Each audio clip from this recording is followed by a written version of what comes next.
United Kingdom-United States relations, also referred to as British-American relations or Anglo-American relations, encompass many complex relations ranging from two early wars to competition for world markets.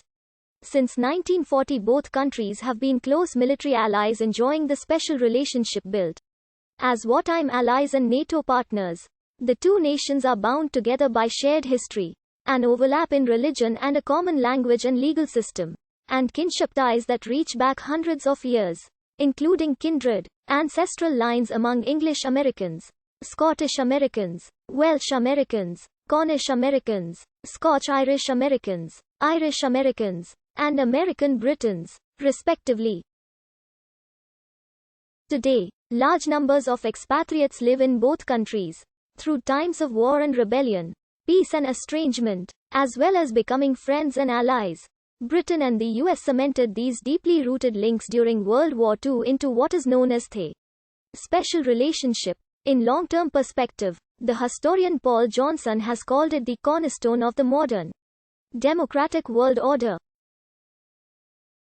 In the early 21st century, Britain affirmed its relationship with the United States as its most important bilateral partnership in the current British foreign policy, and the American foreign policy also affirms its relationship with Britain as its most important relationship, as evidenced in aligned political affairs, mutual cooperation in the areas of trade, commerce, finance, technology, academics, as well as the arts and sciences, the sharing of government and military intelligence, and joint combat operations and peacekeeping missions carried out between the United States Armed Forces and the British Armed Forces. Canada has historically been the largest importer of U.S. goods and the principal exporter of goods to the United States. As of January 2015, the United Kingdom was fifth in terms of exports and seventh in terms of import of goods. The two countries also have had a significant impact of the cultures of many other countries. They are the two main nodes of the Anglosphere, with a combined population of just under 400 million in 2019. Together, they have given the English language a dominant role in many sectors of the modern world.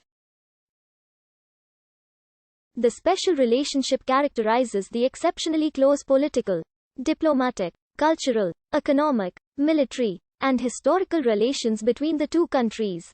It is specially used for relations since 1940.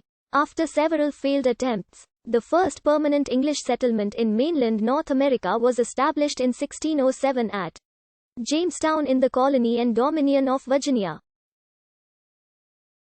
By 1624, the colony and Dominion of Virginia ceased to be a charter colony administered by the Virginia Company of London and became a crown colony. In 1630, the Puritans established the Massachusetts Bay Colony. They emphasize not only a pure religiosity, but also education and entrepreneurship. Smaller colonies followed in Province of Maine and Connecticut Colony. The Province of New Hampshire was founded in 1691. Finally came the Province of Georgia in 1732, founded and controlled by James Oglethorpe. The British created the Province of New York from the conquered Dutch colony of New Netherland. In 1674, the Province of New Jersey was split off from New York. In 1681, William Penn was awarded a royal charter by King Charles II to found Province of Pennsylvania. It attracted Penn's fellow Quakers, as well as many German farmers and Scots-Irish backwoodsmen.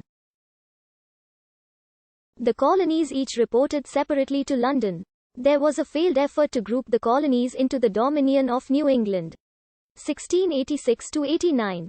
During the 17th century, about 350,000 English and Welsh migrants arrived as permanent residents in the 13 colonies.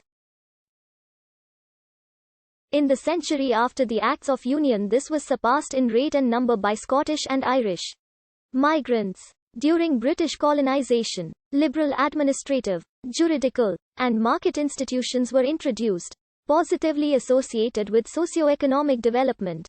At the same time, colonial policy was also quasi-mercantilist, encouraging trade within the empire, discouraging trade with other powers, and discouraging the rise of manufacturing in the colonies, which had been established to increase the trade and wealth of the mother country. Britain made much greater profits from the sugar trade of its commercial colonies in the Caribbean. The colonial period also saw the introduction of indentured servitude and slavery. All of the 13 colonies were involved in the slave trade. Slaves in the Middle Colonies and New England colonies typically worked as house servants, artisans, laborers and craftsmen. Early on, slaves in the southern colonies worked primarily in agriculture, on farms and plantations growing indigo, rice, cotton, and tobacco for export. The French and Indian War, fought between 1754 and 1763, was the North American theater of the 7 Years' War. The conflict,